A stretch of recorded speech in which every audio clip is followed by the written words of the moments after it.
कभी लाठी पे जवाब दिया नहीं। आजादी आंदोलन में भी हम जीत नहीं हासिल करते अगर सुभाष चंद्र बाबू बोस जिन्होंने आजाद सेना तो तैयार की, लेकिन गांधी जी को राष्ट्रपिता उन्होंने ही तो पदवी दी। तो वो जो बात है, दो लाइन आपको सुना क्योंकि आपने गीतों में पाया ही ज्यादा संदेश दिया। देगी तुम्हें आजादी बिना खड़गा बिना धार, साबरमती के संत तूने कर दिया कमाल। कोई हथियार न लेते हुए आजादी मिल गई। आज जो तिरंगा फहराते हैं उन्होंने तिरंगा का 55 साल तक विरोध किया था। उनको हिंदू राष्ट्र बनाने के लिए इंग्रज सरकार पसंद आती थी। इसका सबका लिखा हुआ डॉक्यूमेंट हमारे हाथ में है। तो समझ लीजिए कि तिरंगा फड़काने वाले राष्ट्र प्रेमी और तिरंगा में जो हरा रंग है खेती का, वो बचाने वाले राष्ट्रद्रोही, विकास विरोधी, राष्ट्र विरोधी। ये जो खेल चल रहा है जाति और मजहब के नाम पर, ये क्यों चल रहा है?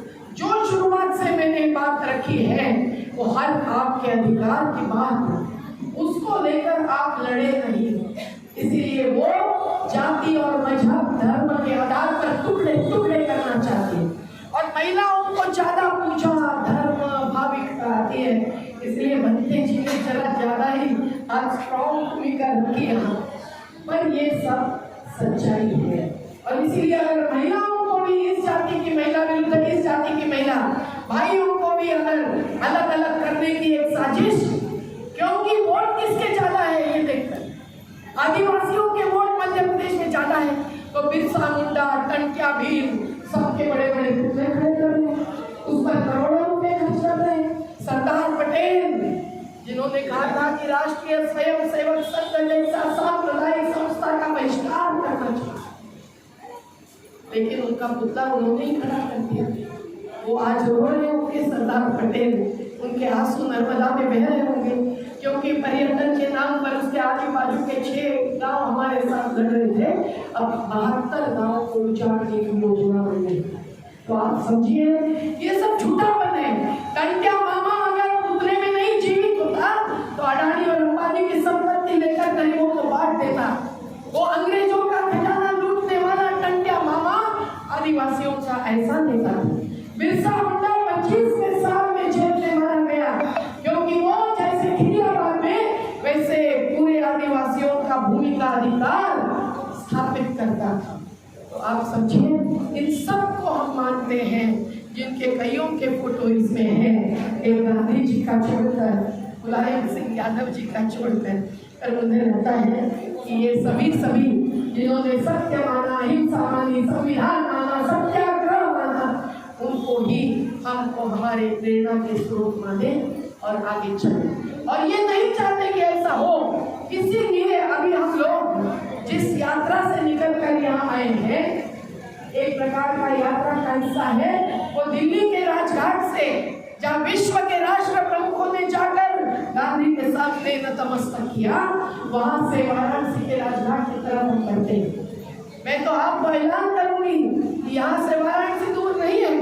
कल के कार्यक्रम में आपसे से ज्यादा लोग वाराणसी में हाजिर होना चाहिए। क्यों? क्योंकि वहाँ गांधी जी के लिए लाल बहादुर शास्त्री जी ने गांधी जी के विचारों को पुस्तकों में प्रकाशित करने, प्रचारित करने के लिए कुछ जमीन दी रेलवे की, और वो खुशी से दे दी। और उसकी मांग मौलाना अबुल कलाम आजाद, आचार्य गुरलानी, विनोबा सब ने मिलकर गांधी जी की हत्या की बात की। और वो जो छोटे छोटे टुकड़े की जमीन थी, उस पर फिर गांधी विद्या संस्थान बना।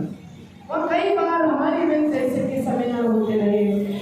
40,000 किताबें वहां से इन्होंने बाहर फेंक दी। वो जमीन रेलवे की है, ये झूठ, कागज भी गलत देखकर कहना चालू किया। और हजारों लोग वाराणसी में राजघाट में जब इकट्ठे हुए 10 तारीख को, इन्होंने 12 तारीख को बुलडोजर से वो ध्वस्त कर दिया।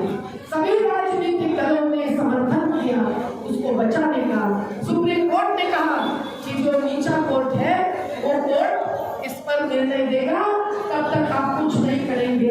लेकिन वो लिखित में नहीं था। आज न्यायपालिका में भी हिम्मत लग गई है। जनतंत्र की मीडिया, नौकरशाह, सब जो एक एक स्तंभ माना जाता है, अगर ये एक एक स्तंभ में दरार आती है तो क्या छतरी रहेगा? ऐसा ही हो रहा है।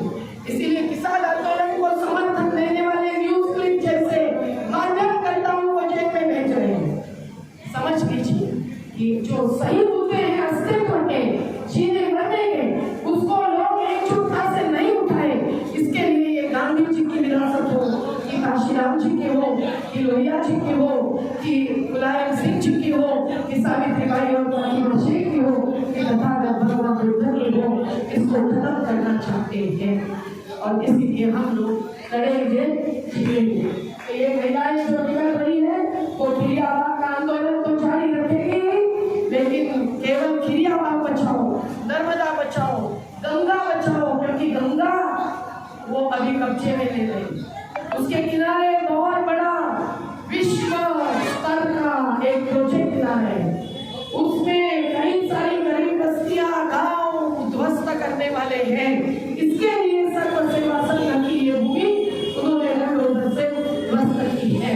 तो ध्यान में रखिए कि केवल ये बचा